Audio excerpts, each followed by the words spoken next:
नारायण दामले म्हणून एक वकील सोलापूरला राहत होते. ते महाराजांचे मोठे भक्त होते. कोणताही प्रसंग आला असता अक्कलकोटात जाऊन समर्थांची प्रार्थना करीत व त्यांच्या आज्ञेप्रमाणेच ते वर्तन ठेवून त्यातून ते बाहेर येत असत. वकिलास महाराज गणपती या नावाने हाक मारीत असत. एक वेळेला वकिलास मूळ व्याधीचा आजार उत्पन्न होऊन ते फार आजारी पडले. डॉक्टर व वैद्य यांचे पुष्कळ औषध घेतले, पण त्यांना गुण येईना. शेवटी डॉक्टरांनी शस्त्रक्रिया केली. त्यानंतर मात्र वकिलांचा त्रास आणखीन वाढला. त्यांची प्रकृती अतिक्षीण झाली.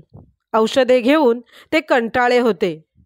अक्कलकोटात जाऊन महाराजांस प्रार्थना करून उपचार करण्याची त्यांच्यात आता ताकद राहिली नव्हती. दुखण्यातून श्री समर्थांशिवाय आपणास कोणीही बरे करू शकणार नाही असा निर्धार करून अक्कलकोटास मोरोपंत सेवेकरी यास त्यांनी पत्र पाठवले.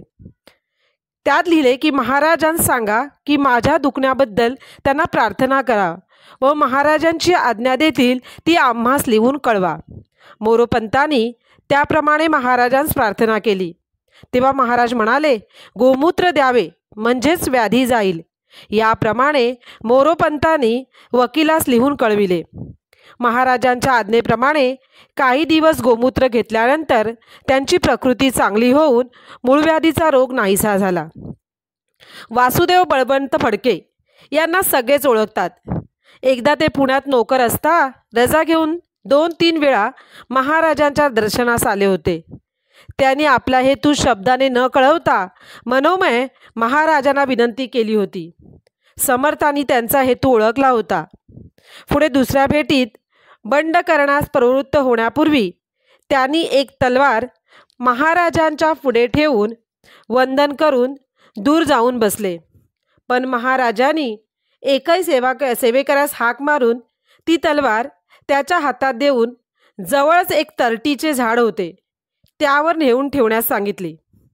फडके पुष्कळ वेळ बसले, पण महाराजांनी त्यांच्या हातात तलवार मुळीच दिली नाही. फडके निराश होऊन झाडावरची तलवार घेऊन पुण्यास निघून गेले. समर्थांच्या कृत्याचा अर्थ उघड होता, पण त्यांना न जुमानता वासुदेवराव यांनी पुढे दरोडेखोराचे काम सुरू केले. त्याचा परिणाम विपरीत होऊन पुढे गाणगापुरानजीकच ते पकडले गेले व त्यास शिक्षा झाली. त्याचप्रमाणे माधवराव विंचुरकर हे अक्कलकोट संस्थानात त्यावेळेला रिजंट होते. त्यांची भक्ती श्री स्वामीचरणी फार होती. श्री स्वामी महाराज कधीकधी विंचुरकर यांच्या घरी जात असत. विंचुरकर मग समर्थांस स्नान घालून गंधपुष्पादी षोडोपचारे पूजा करून भोजन करवीत. मगच स्वतः प्रसाद ग्रहण करीत. रोज रात्री भजनी मंडळी जमून टाळ मृदुंग घेऊन भजन करीत. पुढे काही काळानंतर विंचुरकरांच्या मांडीवर एक श्वेत कुष्ठाचा डाग आला. त्यांना काळजी वाटू लागली की हा रोग जास्त पसरतो की काय. पण एके दिवशी विंचुरकरांनी हा डाग महाराजांस दाखवून तो बरा होण्याबद्दल प्रार्थना केली. तेव्हा महाराज म्हणाले, या डागाचे नाव काय आहे माहिती आहे? तेव्हा विंचुरकर म्हणाले, लोक यास श्वेतकुष्ठ म्हणतात. त्यानंतर महाराज म्हणाले, तुझ्या हातातील बोटाची अंगठी आहे त्यात कसला खडा आहे?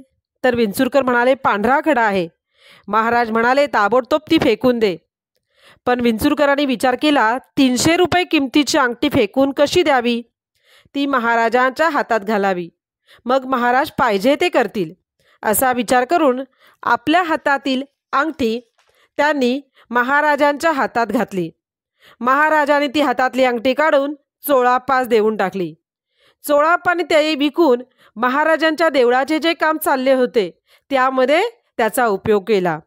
पुढे विंचुरकरांच्या मांडीवरचा डाग हळूहळू कमी होत गेला आणि कालांतराने तो नाहीसा झाला. याप्रमाणे महाराजांच्या विचित्र लीला होत्या. त्याचप्रमाणे गोविंद पांडुरंग ब्रह्मखेत्री नावाचे एक गृहस्थ सोलापुरात राहत होते. एकदा हे स्वामींच्या दर्शनासाठी अक्कलकोटात आले. महाराजांचे दर्शन घेऊन गोविंदराव खाली बसले. त्याच वेळेस सोलापूरचे प्रसिद्ध डॉक्टर आत्माराम हे महाराजांच्या दर्शनासाठी आले होते. महाराजांनी डॉक्टरांस आज्ञा केली की गोविंदरावांचा चेहरा पहा. त्यावेळेस गोविंदरावांची प्रकृती चांगली होती. डॉक्टरांनी त्यांची तपासणी केली, पण गोविंदरावांस कुठल्या रोगाची लागण झाल्याचे त्यांना दिसले नाही. पण पुढे काही दिवसाने गोविंदरावांस महारोगाचा आजार उत्पन्न झाला. परंतु गोविंदरावांच्या दुर्भाग्यामुळेच त्या समर्थांची सेवा करता आली नाही आणि त्यामुळे त्या रोगातच त्यांनी जन्मभर राहिले. म्हणून स्वामी महाराजांवर विश्वास ठेवून आपण नेहमी आपली सेवा करीत राहिली पाहिजे. श्री स्वामी समर्थ महाराज की जय.